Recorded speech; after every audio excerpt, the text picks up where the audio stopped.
work. It doesn't matter what work you're doing, you will do it to the best because you are intrinsically motivated to do so.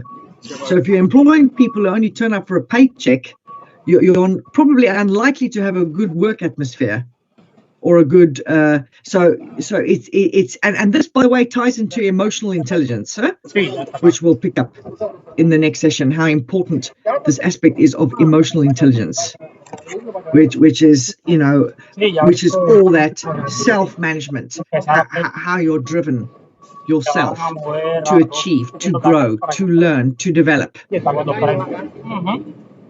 Because if you're not motivated in any way to learn or to grow, what is there? So I really think there is a big difference. And the thing is though, companies are still focusing on the money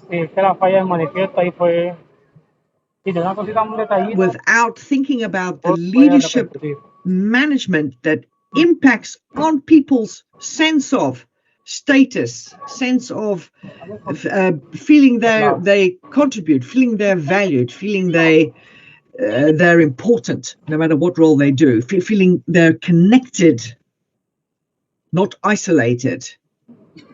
But we'll pick, so where they feel like, oh, you're just the forklift truck driver, we don't speak to you.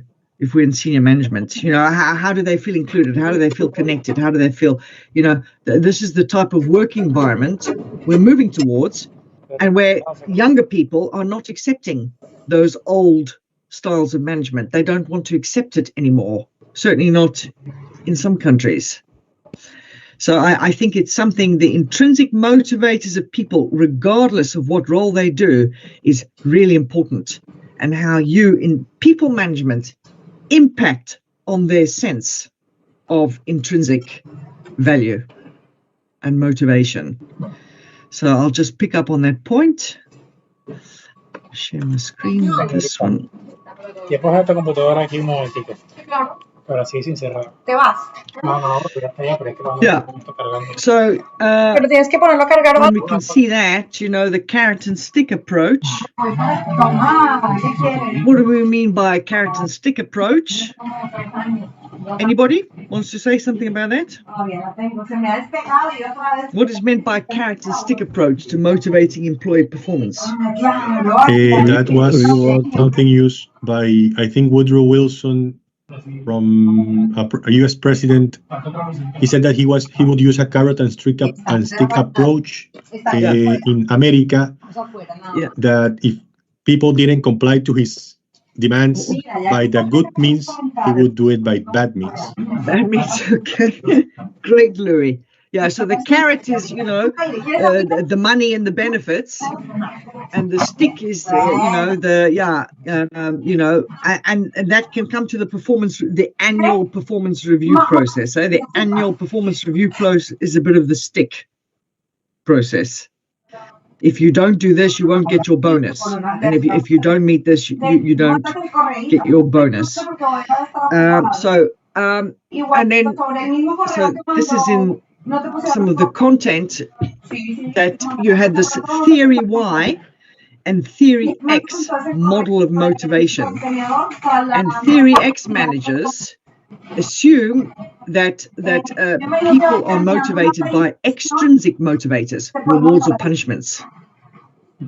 And theory Y managers have more intuition about the people's need for intrinsic motivators and how to tap into that regardless of the type of work that they're doing. So the theory Y management culture is more about intrinsic motivators, and the theory X management is more extrinsic. And still many companies today are operating through theory X management. And, again, it's not about right or wrong. It's about what's the balance we need, considering the type of industry we are, where, as I said, with the stable, we're driving compliance and standardization and safety and rules and regulations and policies and procedures, which is probably likely to drive a lot of theory X management. But then on the other hand, what is the environment we want to create for people where they feel there are opportunities to grow, there are opportunities to share my opinion, to feel connected across levels, to feel related, not just a body that turns up to work. So, any company, regardless of the role, is how are you building this culture that taps into people's intrinsic motivators? Because when you have people by intrinsic motivators, they'll do anything for you. And you see this in startup cultures. I worked in telecoms as a startup that grew into a 10,000 employee company, and then bigger still. But when we started, it was a small team, and you were happy to work from 8 o'clock in the morning until 10 o'clock at night because you just loved that culture. If I had an idea, I could go tell it to the CEO. If I wanted to do X, I felt empowered to do it. Everybody felt they could contribute. Everybody felt they had a voice. And then you see how much work people will do in that. And again, as I said, that depends on the nature of the industry, what is possible. But you're always looking from a people management point of view is how do you tap into people's intrinsic motivators? Because once you have them there, then really people will put in extra effort. Yeah, so I love the saying. Famous CEO, yes. Dave Yes? and I have the hands up. Okay, right. Let me come out of my big screen here. But this is a wonderful saying. Treat employees like they make a difference, and they will. Let me just come out of my screen here. Yeah. Yes. So, safe number one. Go for it. I will have let Carolina first. Thank you, Safe. Okay. Tony, I have a question. I do think that these intrinsic motivators can be easily affected by day-and-day activities. Or I think they are fragile. I don't know how to say it because maybe you are very happy, very motivated in your work, but someday your boss is not in a good mood and is rude to you. That then your motivation Yes, drops. So is it that true that it's so fragile, these motivations, and how can we deal with that? How can we deal with those? Well, I think, as I said, if when you're looking at if you're in a leadership role, which means you have people reporting into you, but in fact everybody's in a leadership role. It's what are those signals I send out to people? Do I turn up with positive energy? Am I dismissive towards people? Do I put people down? The diminisher effect, and we're all accidental diminishers, huh? To kick into the Liz Wiseman stuff that we spoke about before. So, and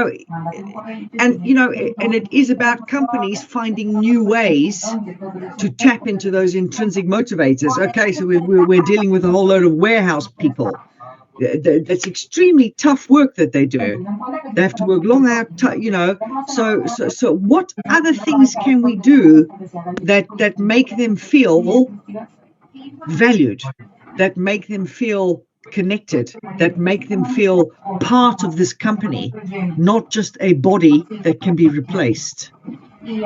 How and then when people do not feel that they're a body, but they feel valued, and that can make all the difference to people. Yeah. How do you deal with a type of not leadership? Because I've seen that in companies as well. People are self-propelled. They have a high level, and there is actually no guidance or no strategy are not communicated, at a certain point, it's difficult when all these small entities in an organization are not communicating anymore and they all do their own thing, which means that actually the whole cohesion disappears.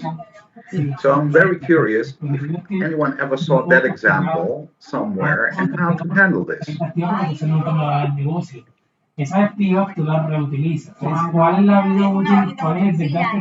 use the raise hand thing. Okay, great. Safe, you go for it. Yes, actually, I had my hand raised, and I let Carolina to. I will, if Adi allow me, I will just mention my comment. Earlier, you said this Y theory and X theory. And of course, some companies are offering excellent external or extrinsic motivation for their employees. Okay, they are some of them, they do not offer good extrinsic motivation element to the employees, but instead good intrinsic. If for an employee who is motivated by intrinsic, he will be fulfilled. He will develop his career. He will learn a lot of skills, etc., etc. But some of the employees, they don't care about this. Even if the company, because you mentioned that sometimes there are companies that are in this